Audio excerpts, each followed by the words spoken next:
I hope your affairs are in order.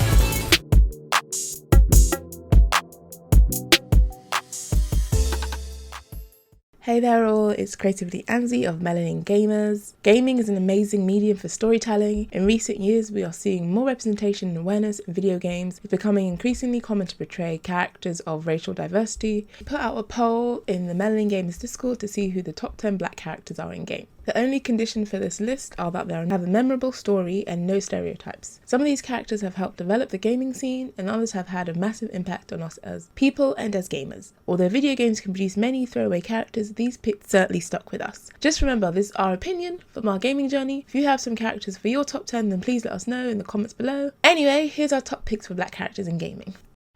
Alas, it appears more urgent matters demand my attention.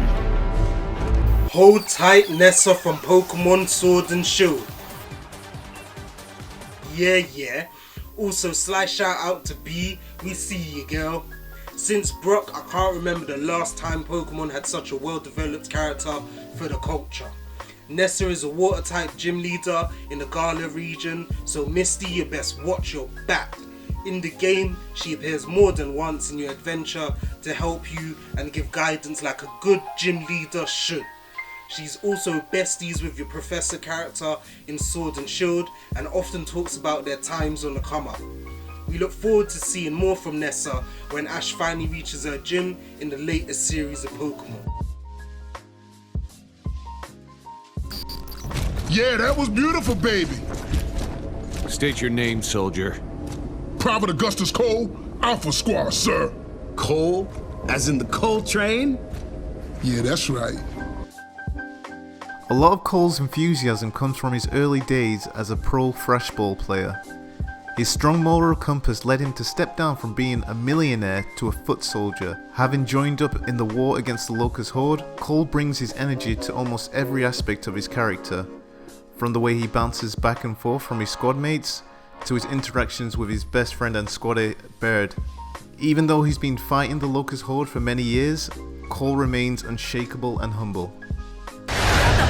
Is that? Whatever the hell that is, that's a new world record in ugly. Known for his many one-liners, Cole has always been the humor side of the party. He's always been the guy who keeps Delta Squad going and keeps them focused to achieve their goal.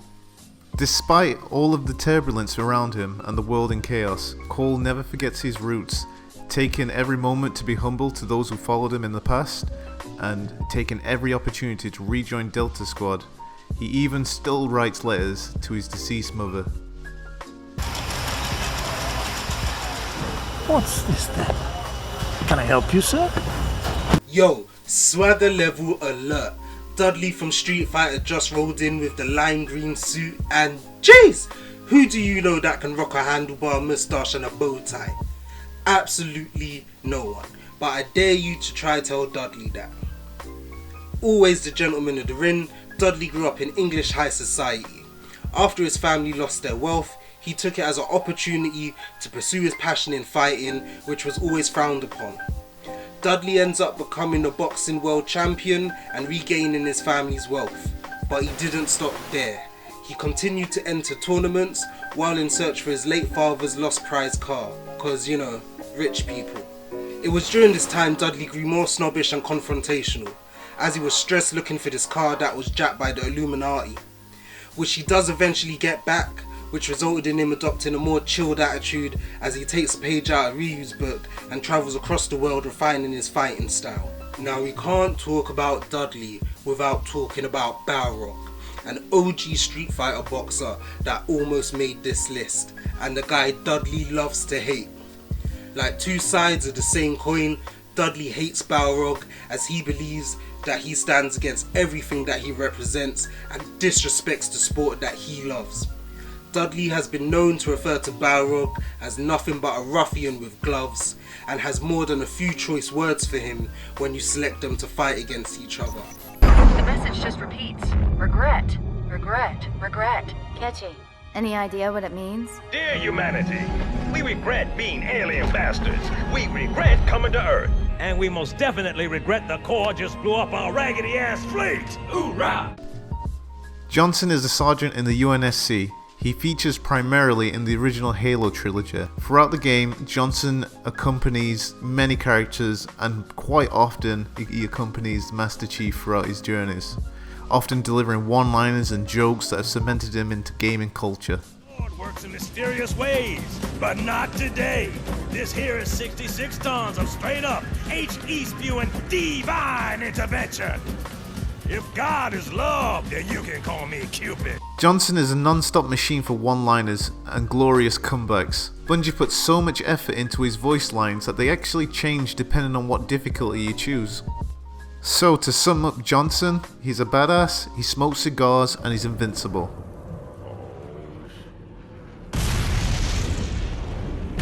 This is it, baby.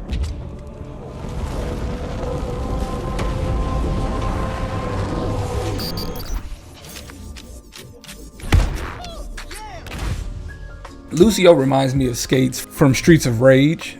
The fact that a person of color is primarily a healer in Overwatch. You know, obviously everybody's able to do damage, but the fact that this black man is a healer versus DPS, the fact that he is able to he's able to motivate his team to move faster, and his range of healing based off of his own technology and his own music, to me it just hits all the bases. He's a healer, he's a motivator, his technology, his ability to do the things that he does with rhythm.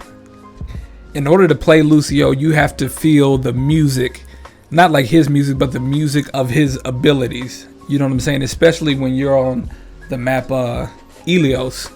Like, he is clearly, you know, the best person to play on that map. You know what I mean? Because if you catch somebody slipping, it's not even a matter of depleting their health bar. You just yeet them into the hole, and that's that. Lucio's backstory and all that is just legit to me. King.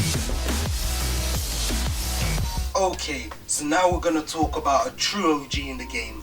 I'm talking about my guy King.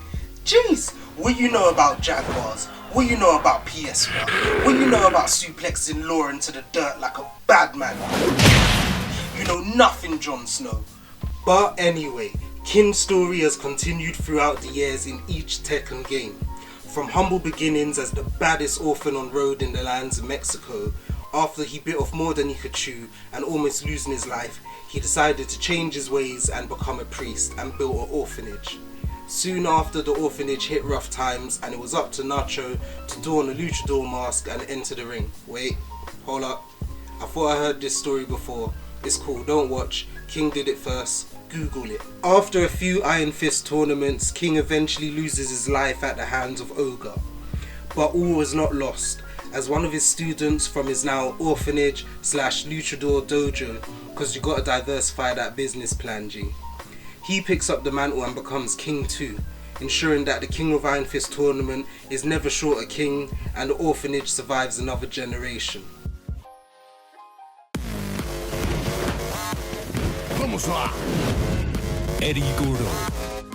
Eddie was, at least for me, one of the easiest to play.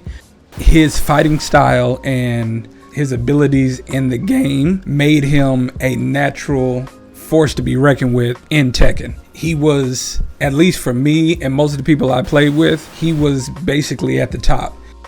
Eddie made his debut in the arcade version of Tekken 3 in 1997, and his first console appearance was in 1998 PlayStation. Eddie has since appeared in every game thereafter. Eddie has received heavy criticism in the fighting video game community for the simplicity associated with Eddie's playstyle. The character has actually popularized the fighting style capoeira, which is pretty cool. And he is voiced by one of my favorite voice actors, which is Roger Craig Smith, who voices so many things. Sonic the Hedgehog, Ezio Auditore Differenza from Assassin's Creed series, freaking Mirage from Apex Legends. This guy is amazing. Is there anything he cannot voice? After 5 years on the East Coast, it was time to go home. CJ Carl Johnson from GTA San Andreas. GTA San Andreas is actually the game that convinced me that I wanted to be a gamer. Grand Theft Auto is an action and adventure video game, and it follows CJ, who is an ex-gang member, and he returns to his home of Los Santos from Liberty City after his mother's murder. Carl, CJ, finds his old friends and family in disarray, and over the course of the game he attempts to re-establish his old gangs, clashes with corrupt cops, and gradually unveils the truth behind his mother's murder. The plot is based on multiple real-life events in Los Angeles, including the rivalry between the Bloods, Crips, and Hispanic street gangs in the 1980s and late 1990s crack epidemic, the LAPD rampant scandal, and the 1992 Los Angeles riots. It was released in October 2004 for PlayStation and June 2005 for Microsoft Windows and Xbox. It became the best-selling video game of 2004 as one of the best-selling video games of all time, like ever. It remains the best-selling PlayStation 2 game of all time. In 2011, readers of Guinness World Records Gamers Edition voted Carl, CJ, as one of the 22nd top video game characters of all time. Fun fact, CJ is voiced by Chris Ballard, aka rapper Young Melee, he's now just Melee though, who is the cousin of Sean Fuento, who is a voice actor for Franklin Clinton in GTA 5, so that's like keeping it in the family. Get down here, Murph. Arguably gaming's most iconic black RPG character, Barrett is an eco-warrior and the leader of Avalanche. Barrett leads Biggs, Wedge and Jesse in the fight against Shinra. Barrett has a no-nonsense demeanour and has a towering stature, but despite all this, he shows his soft side to his stepdaughter Marlene on numerous occasions. Have you been a good girl? Having lost his village, wife and his best friend to Shinra, Barrett seeks revenge and redemption. Barrett's latest appearance is going to be in the Final Fantasy VII Remake. As of right now, the remake isn't out, but we've had a chance to play the demo and we can say Square has done an amazing job adding detail to the character and design of Barrett. Hopefully with the release around the corner, we can see the leader of Avalanche continuing the fight against Shinra. Don't worry, I'll be fine. I've got Soldier Boy with me. Remember this, I'm the one you should have concerns about. Honourable mentions. Lifeline, aka Ajay, who is from Apex Legends. Apex Legends is an online multiplayer battle royale featuring a squad of 3 players using pre-made characters called Legends. I love the game Apex Legends, and Lifeline is one of my favourite characters. Ajay is a combat medic and she is kind of a badass. Lifeline is friends with Octane, who's also one of the other legends in Apex Legends, and she actually procured his bionic legs for him, although it was unwillingly. They are from the same planet as well. Lifeline exists in the fictional universe called Titanfall by Respawn. Get ready for a world of hurt. Sergeant First Class Anita Williams, 40138. Second honourable mention is Bangalore, aka Anita Williams, First Class, from Apex Legends.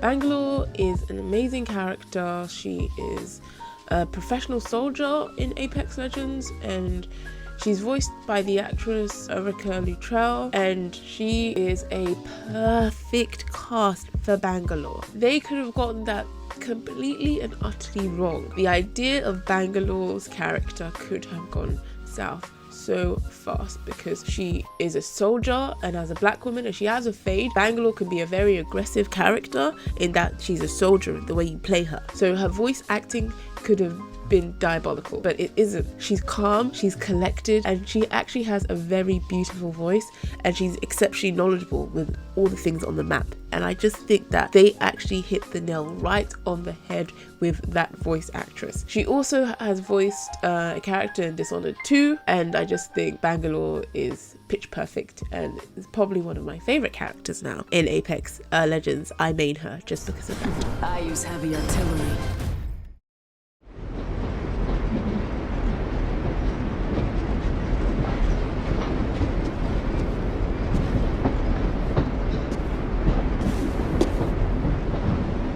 Hey, Sweet Pea. Oui? Well, you knew this was going to be coming anyway, and it was a hard choice for us to make too. If you've never played The Walking Dead, the game puts you in the shoes of Lee, a very down-to-earth and realistic guy who has literally been caught in the middle of a zombie apocalypse. Lee comes to encounter Clementine in a world consumed by chaos where threats come from both living and dead. Unlike many other characters in this list, Lee is a pretty normal, down-to-earth guy with no special powers, weapons or power-ups whatsoever. Being a former history professor at the University of Georgia, Lee makes a fatal mistake when he finds his wife cheating on him. However, on his way to serve his sentence, his life takes a turn for the worst. By his nature, Lee is caring and kind. This really comes through with his relationship with Clementine. You can see some genuine unity between the two.